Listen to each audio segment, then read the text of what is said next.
Hey everyone, Jesse back at it here, and I wanted to deliver a topic today that so many of us are attuned to and we take for granted. But before I do, I want to let you salivate at this one. I'm going to talk about how many people wait for a crisis before they do anything, before they take any action. And by a crisis, I'm talking about something that happens to you physically or mentally. Before we do that, I'd like to thank all of you who have recently subscribed and are watching my channel, are subscribed to my channel. And I'd also like to invite you, if you haven't already, to subscribe. Super simple. Hit the subscribe button. Hit the little bell notification that's black after that. It'll let you know about all the good stuff that I send over when it happens. And you'll be the first to know when it gets sent through. All right, with no further ado, let's do this. Crisis. What do you think about when you hear about that? What do you think about? Does it feel like, I don't want to talk about that. We just went through 3-4 years of that. I know, but on a personal level, I'm gonna force you to do that today. Here's how we're gonna do this. I'm gonna tell you a story first. How about that? Okay, so back in 2002, I had part of my big toe on my right foot surgically removed. That's right. And why? Well, being the safety guy that I was, you'd think that, maybe safety guy, there was an injury. He ran over it. Or, he did something to it. Or he was out there in the field somewhere working. He was an ordinary worker, laborer, what have you. And something happened. No, none of that. Actually, it was not the safety aspect of it. It was not taking care of my health. That's right. I didn't take care of my health. It started back in 1998. That's going back there, isn't it? Yeah. It started at a water park in Quebec City. I let my toe become, well, lack of better words, I let it become a bigger problem than it needed to be. And I let it go for 2 years. And that's when the crisis really started to happen. It really started to happen because I ignored looking after myself from the inside, and my toe was echoing what was happening on the inside, and it wasn't that great. And what it was me eating a lot of junk food. I used to put a lot of things in this body that weren't supposed to be in it. Food, don't go there. I used to put a lot of food in this body that wasn't really good for it. And I used to treat it like a trash compactor. And that showed up for me, didn't it? It sure did. It was something that I learned was a crisis, and I didn't deal with it. And being a safety person, I didn't want anyone to have to go through what I went through. And that was making sure that you're looking for the signs that something isn't working, isn't really functioning the way it should, or doesn't feel good. Now, being a safety guy that I am, and being out in the field, one of the things that we look for is what? Go ahead, I'll wait. Hazards. Yeah, you got it. So, what is a hazard? It's anything that could be unplanned and can result in, or could result in, a near miss or injury or property damage. Now, we go, whoa, Jesse, let's turn it back a bit, man. How does that relate to me on a personal level? Well, Stu, here's how it relates to you. And Philip, and Bobby Joe, and whomever out there is listening. I'm just picking random names, by the way. I don't know these people. But if you wait until a crisis, something bad happens, or wait until on the inside something's not quite right, but you wait for it Why do you do that? On a deeper level, it comes down to this. It's self-love. It's self-love and it's self-worth.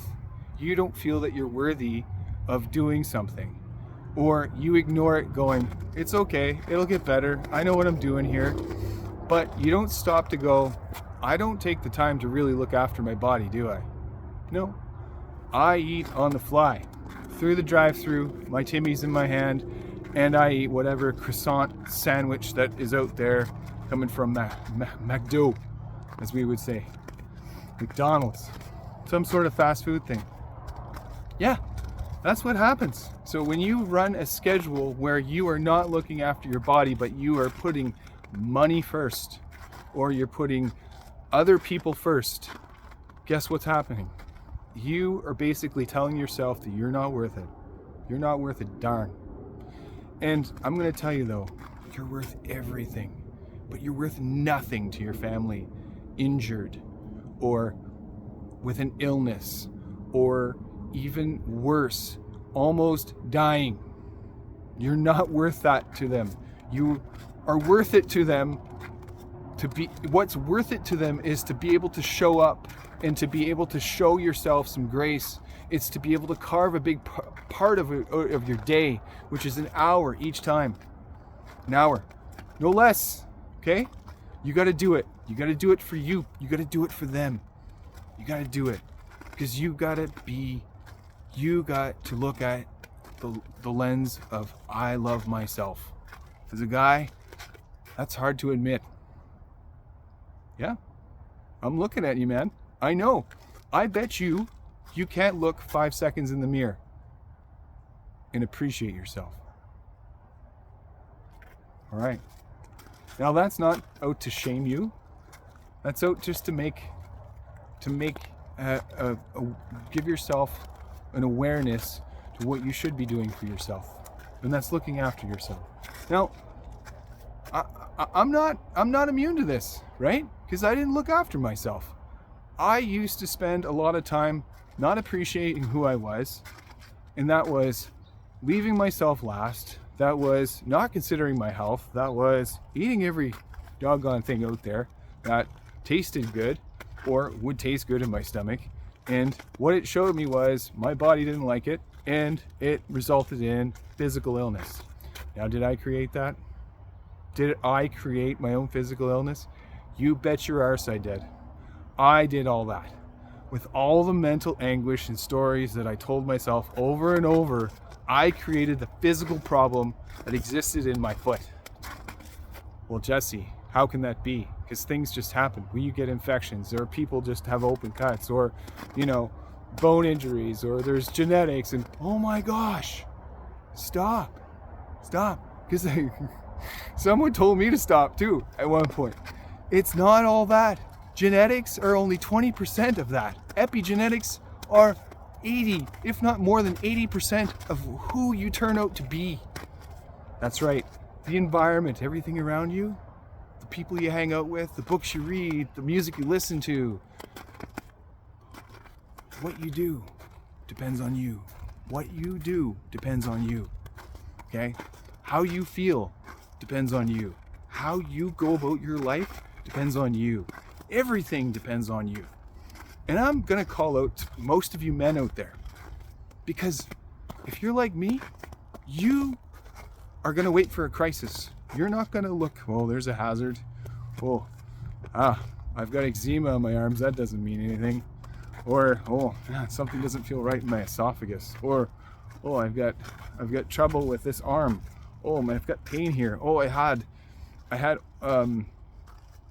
had surgery in this arm, and it didn't feel quite right, and I don't know if the doctor did it right, but I didn't have the guts to ask him or go back to my own doctor and say, hey, this didn't work out. Okay, are you going to wait for a crisis again? Are you going to waste time worrying about all this? Because I'm going to tell you where it's going to end up. It's going to end up. All that worry is going to end up in that injury. Here's how that does it. You stress, you're only hacking away at yourself. You're hacking away. You're running the histamine, you're running the adrenaline, you're running the cortisol, you're running your adrenals crazy, worrying about the time that it's going to take, or whether I should go to the doctor, or I should get this fixed, should get this looked at. You're putting calcium, which you're robbing from your bones, and putting them into tissues with the issues, and you're not dealing with it. So, my friends, don't wait for the crisis. Don't wait for the excessive weight on your body. Don't wait for the lack of water that you're not putting in your body every day. I mean, men, we should be putting at least 3.5 to 4 liters of water in our body every day. Do we? No, we don't. I'm a little behind today, actually, but I'll be at 4 liters by the time this day hits midnight before I go to bed. You got to put water in your system every day. The reason why people say they're wearing bone on bone in tissue, because there's no cartilage left. There's cartilage in there, but it's so fused together with the hack that you ran and the calcium that was stole from other parts of your body, from bones, that is just as hard as the bones that are there. That's right, there's still cartilage there, but it's super dehydrated. Super dehydrated. You, my friend, got to get it together. You got to get it together. It's got to be rehydration. It's got to be carving out that 1 hour, no less, every morning.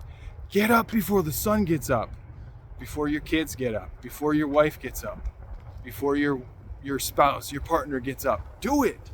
I guarantee you, when you start doing this, when you really start loving on yourself, a lot of these issues that you have are going to start melting away. I fool you not. In fact, why don't you reach out to me and talk about it? Because I can help you with it. In fact, I can help you turn this around right now if you want. It's your choice. Are you going to do it? Because I'm going to help you. But you've got to get to the point where you are going to dedicate massive personal action. You've got to tell yourself, when you get to me, that you're going to take massive personal action. Don't wait for the crisis. Oh, my arm hurts. Oh, I've got a slipped disc that looks like it's agitating myself again. Oh, I don't get enough sleep. Oh, I'm drinking a pot of coffee a day. That's because you're not drinking enough water, my friends. You're not drinking enough water. You're putting in, for every cup of coffee you're putting in your body, you should be putting 4 to 5 glasses of water in there to replace that. That's right. You should be, but you're not. But you will now, won't you? That's right. Because I got you. I got you. You got to start doing this for you. No more personal crises. Start looking at the pain as your friend. Something's come up. I got to address it. Not later. Not 10 days later. So it's not like oil change on the car where you wait 10, 15 days and then you do your oil change. You got to do this. Nobody's going to look after your body but you. All right, let's end on this note. I'm here to help you. I'm here to support you. And I have been through some of these qualms and moments and crises in life that I'm going to take you on. I'm going to support you, but you got to come to me. You got to come to me. Here's why. I'm not coming to you. You got to come to me, because if you come to me, you're sending a pretty clear message that you want to do something about this in your life. Yeah. This is tough talk right now, isn't it? It's hard to hear, but you're still listening to me, aren't you? It's tough. This is the brother that you really wanted to hear these words from. This is the spouse that you really wanted to hear these words from. This is the father that you really wanted to hear these things from.